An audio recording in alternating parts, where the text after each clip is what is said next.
Evening troopers. I'm fat, but probably a little bit less fat than I was the other day because I had food poisoning really badly. Yeah, I've been pretty poorly. I had to yawn out my lunch and I had to have a shower, and there was a lot of shame in that shower. Do you know what I mean? Both ends, yeah. Anyway, so I'm still a bit green around the gills, but I thought I'd do you a quick video tonight. This is the second go at this because the first one I did was 17 minutes long.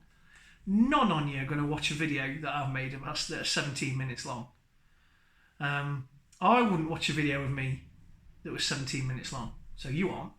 So I'm going to try and make this a bit quicker. What I want to talk to you tonight about is my initial thoughts and feelings on the PlayStation Classic. Finally got it. As you know, there's a bit of trouble with actually getting it delivered and stuff. It was all a bit of a brouhaha. We don't need to go into that right now. What we need to do is talk about this now I've had a go on it. So what I'm going to do, I'm not going to talk about how much it was. I'm going to talk about the hardware, the menu, the games, and then I'm going to talk about perceived value. So first of all, part one. Hardware. Hardware, it's brilliant. It's brilliant. There's real attention to detail on this particular product that I like. To the point where, when I first got it, I actually thought that expansion pack opened. The expansion port. But it doesn't. It's just moulded to look like it does. And I compared it to the full-size jobby. And first of all, the button presses feel exactly the same, which is a really nice touch. Which I wasn't expecting, but yes, they could have made them feel very different, but they made them feel like the original springy PS1. Second is everything marking-wise is there, including, like I said, the little expansion port. What I also like, which is really classy, is if we offer it up to the original here, the AV slot and the power are in the same places. That's cute. The PS1 was a bit of a breakthrough in design anyway. It managed to be really focusing on the fact it was a CD-based system, so a lot of circles, but it was a nicely designed product when it came out, and it was a startlingly designed product when it came out. It was quite futuristic and modern. If it can you be futuristic and modern? It was modernist. Anyway, it was modernist. Sorry, I completely lost my track then. Right. The only thing that's not proper is the fact it's USB on the controllers, and the only other thing I've noticed, the only marking it hasn't got, it's even got the dimples on the lid, it hasn't got the compact disc logo there, because it isn't compact disc. But otherwise, it's almost completely authentic, which I really respect. There's a real attention to detail and love of the original source that I do respect, and I like that. And it's a lovely little object. My wife was just sat there holding it, going, "Oh, it's so cute," and it is very cute. I like it a lot. The controllers are again spot on. They look and feel just like the originals. If anything, the covering's a bit more matte than, it's a bit less shiny. I remember that being slightly smooth, slightly shinier and glossier, but this is slightly matte, so it sits in your hand when you're getting sweaty. Not that I get sweaty as a fat man, of course. I can't find any of my original PS. I've only got the ones with the DualShock, but it seems about the right size. The buttons feel about right. I don't think we can complain. And anything that's different, I imagine, will be better.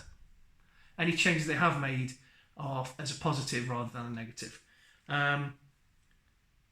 It's even got the USB on the end. I haven't tried it with a USB extender, but that could be useful that it's USB, because obviously the problems they had with the NES and the SNES Mini with the short cables, you have to buy the extension cable. So if that works with a normal USB extender, I've got hundreds of them, so that's cool. So that's the hardware. The hardware, in summary, is brilliant. It's brilliant. There's a genuine love and respect to the source. There's an attention to detail, and there's a sense of fun almost that we've made something a quarter the size that's still exactly the same. So, hardware, magnificent. 5 out of 5. Part 2, the menu. It's an adequate menu. To select a game, it is an adequate system. It shouldn't have been adequate, it should have been startling. And I think they cheaped out on it. I don't know whether they could have...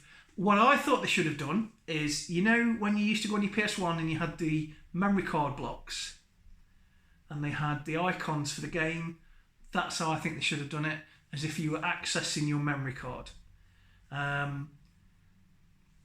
When you hovered over the block, then that expanded to the proper like visuals and maybe a little bit of gumph about the game. Click to the next one, that shrinks down and comes up again.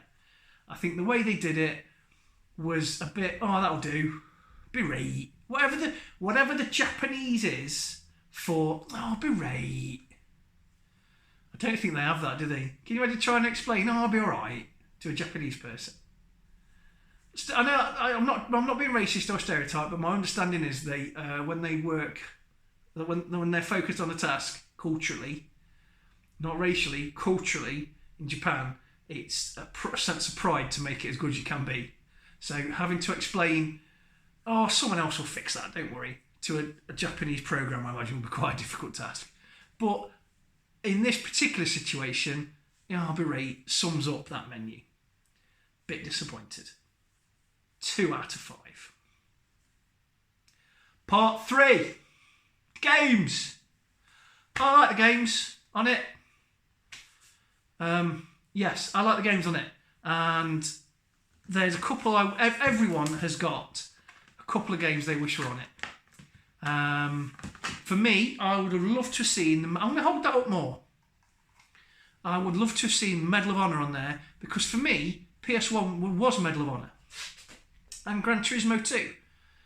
When I think of days of playing PS1, it's Gran Turismo 2, it's Medal of Honor, it's Siphon Filter 2, which luckily Siphon Filter 1's on here, but I do like Siphon Filter 2. And it's things like Cool Borders 2, weirdly, which is also on there, which was one of my favourite games, and I've still got it on PS1 disc. But I would have liked to have seen a nice first-person shooter, probably Medal of Honor, or Medal of Honor Underground, because that was also a fantastic game. And the two of those are very nice as a first and a sequel, because they're very essentially the same game, just slightly designed. It's just the second game is the same, the first game, but with more missions, really. They didn't do anything fancy, they didn't redid it, it's just the same engine.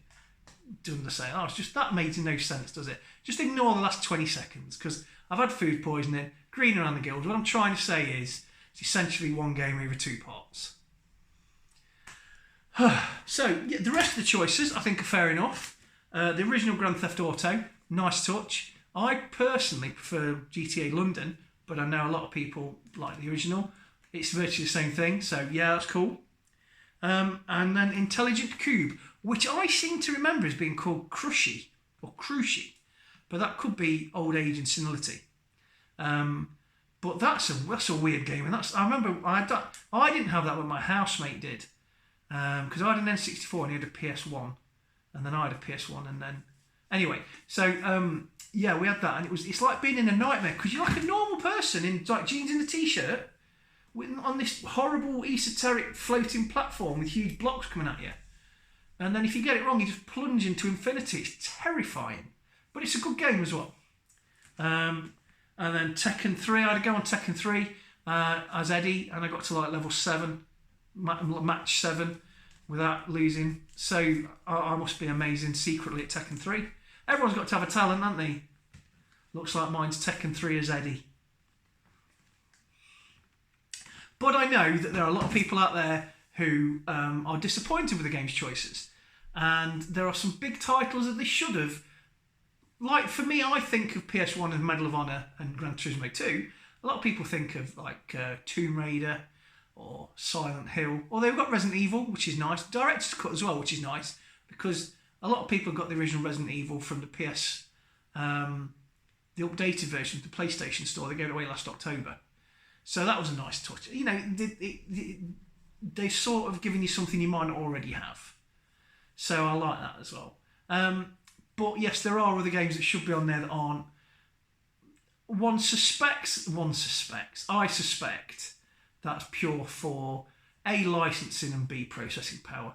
Because if you think the NES Mini, I've got a watch that can run them games, right? The SNES Mini was a bit of a step up because those games were more complex and bigger, but it's still within the realms of relatively easy to emulate. But you're in a different universe now, aren't you? A different generation. This is the 3D generation. And to get the games on here that they managed, I think it's quite remarkable. However, other people seem to have managed other games. And I've heard you can buy memory sticks with other games on. Why aren't Sony doing that? Why aren't Sony doing that? If some bloke can download some ISOs or whatever they are, sorry, food poisoning, onto a memory stick and bang it in the front, and then you've got blooming whatever you want, Rayman 2 or Grand Theft Auto London or blooming Medal of Honor Underground. If someone else can do that, why can't Sony sell it legitimately? Sell this with like 5 games on and then sell the packs. Think of what? It's business, isn't it? I think that comes down to the fact there is a slight element of cash in here. I think the original NES came out and then the SNES came out and the guy at Sony went, oh, they're cute. What? They've sold how many? Get me the R&D guys. Hello. I think that's what happened. Finally, to sum up for software, yeah, I like it, others don't. 2.5 out of 5. I'm not going to do half. 2.5 out of 5. So we're on 5, we're on 3, did I say? Who knows? And 2.5. Finally, value, money-wise. For $15.99, which is what I paid for this, you cannot get a better deal in gaming. There is no better deal in anything in life getting this for 16 quid. Doctor Strange can go to 1 billion different parallel universes and not find a good equal value of that for 16 quid. There is no way Sony wanted this ever to sell that cheap. That proves this was a bomb. And that proves that Amazon had boxes of these sat around. Boxes of them. So, for that price, I think it's spot on. What price are they now? Full price? 50 quid? Ridiculous. And when they come out with like a ton or something, ridiculous. At most, if you see one for 25 quid, I think that's about right.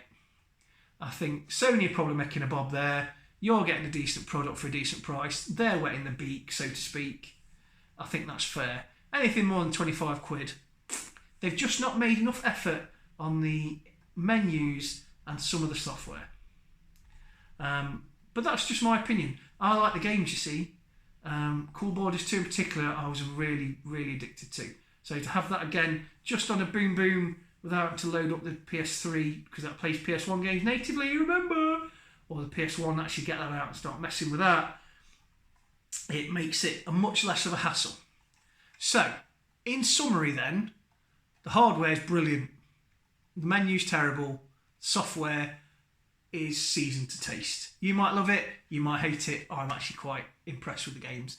But there's a few on I'd like to see, and I think absolutely every human being on Earth will have a game on here that they wish they had on. Be it like True Pinball, if you've never played many good games, or be it a really great game like Gran Turismo 2 or Medal of Honor.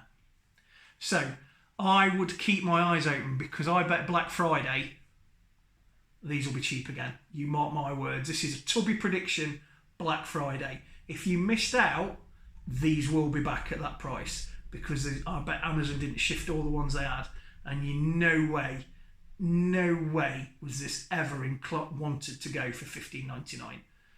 So be aware, I think this is going to come out at this price again. So don't buy one until at least after Black Friday. Right, That's a bit shorter now. It's still 15 minutes. But I think this is a happier, more upbeat video than the last one. Because as I said, I've been a bit poorly. Perhaps had a bit of a bad attitude. So we'll wrap it up. If you enjoyed this video, please subscribe, like, and ring the bell. So that when you get a new video that I do on Monday, Wednesday, and Friday, Saturday, Sunday. Although sometimes I'll do something else if I'm bored as well. On a Tuesday and Thursday. So yeah, follow the channel, share if you liked it. And I'll come back at you soon with another video. Bye!